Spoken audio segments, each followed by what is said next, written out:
माझे नाव समृद्धी लक्ष्मण हनुमाने. माझ्या शाळेत मुस्तिकाबंदी विद्यालय सांगली. मी आज तुम्हाला स्वदेशी या विषयावर थोडीशी माहिती सांगणार आहे.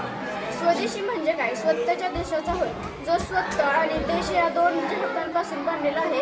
याचा अर्थ देशांतर्गत उत्पादनाचं प्रोत्साहन देणे आणि परदेशी वस्तूंवर बहिष्कार टाकणे असा होतो. या संकल्पनेने भारताच्या स्वातंत्र्य संग्रामात महत्त्वाची भूमिका बजावली जात महात्मा गांधींनी स्वदेशी उद्योगांना चालना देण्यावर विशेष खादीवर भर दिला. स्वदेशी हा स्वतः आणि देश या शब्दांपासून तयार झाला आहे. याचा अर्थ स्वतःच्या देशाचा असा होतो.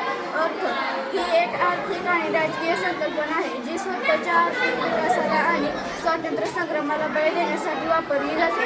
उद्देश देशांतर्गत वस्तू आणि उद्योगांना प्रोत्साहन देणे आणि परदेशी वस्तूंना वापर टाळणे हा स्वदेशीचा मुख्य उद्देश आहे. स्वदेशी चळवळ सुरुवात बंगालच्या फाळणीनंतर भारतीयांमध्ये वाढलेल्या असंतोषामुळे 7 ऑगस्ट 1905 रोजी कोलकाता येथील टाउन हाऊसमध्ये स्वदेशी चळवळी होते. स्वदेशी म्हणजे दोन संस्कृत शब्दाचे संयोजन. साधी स्वतः किंवा स्वतःचे आणि देश. स्वदेशी हे एक विशेषण आहे ज्याचा अर्थ स्वतःच्या देशाचा आहे. इतिहास 1850-1904 दादाभाई नौरोजी गोपाळ कृष्ण गोखले महादेव राजवडे बाळ गंगाधर टिळक जी.व्ही. जोशी आणि धनभवस्त के विनोदी यांनी भारतीय राष्ट्राचा प्रचार करण्यासाठी प्रथम स्वदेशी चळवळ आयोजन करण्यास सुरुवात केली. 1905 ते 1917 बंगालच्या विभाजनास विरोध म्हणून चळवळीने विरोध केला. ज्याला लॉर्ड कर्झन यांनी आदेश दिले होते.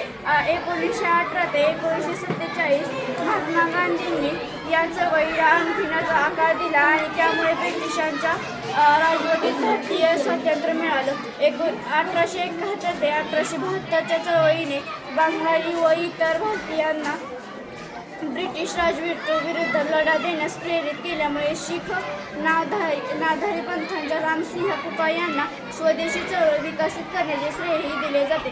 फुका यांना नामधार्यांना फक्त भारतीय कपडे घालून परदेशी वस्तूंवर बहिष्कार घालण्याची सूचना केली. असहकार चळवळ ही 4 सप्टेंबर 1920 रोजी महात्मा गांधी यांनी भारतीय ब्रिटिश सरकाराकडून त्यांचे सहकार्य मागे घेण्यासाठी सुरू केलेली राजकीय मोहीम होती.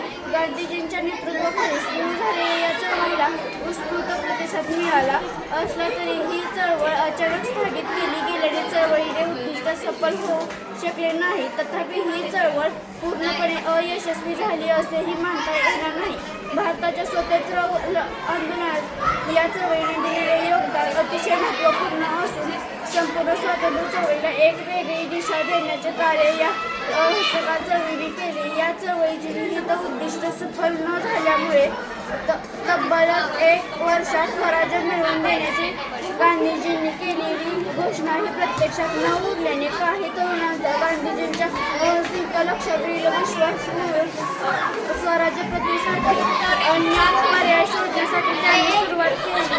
भारतीय स्वातंत्र्य चळवळीला एक भाग होता आणि ज्यामुळे भारतीय राष्ट्रवादाच्या विकासाला हातभार लागला. 1906 मध्ये बंगालच्या फाळणीला विरोध करणाऱ्या भारतीय नागरिकांना सुरू केलेली ही चळवळ ब्रिटिश राजवटीविरुद्ध सर्वात यशस्वी चळवळ होती. स्वदेशीवर महात्मा गांधींचा भर होता ज्यांनी याचे वर्णन स्वराज्याच्या सार असे केले. ही बंगालमधील सर्वात महत्त्वाची चळवळ होती.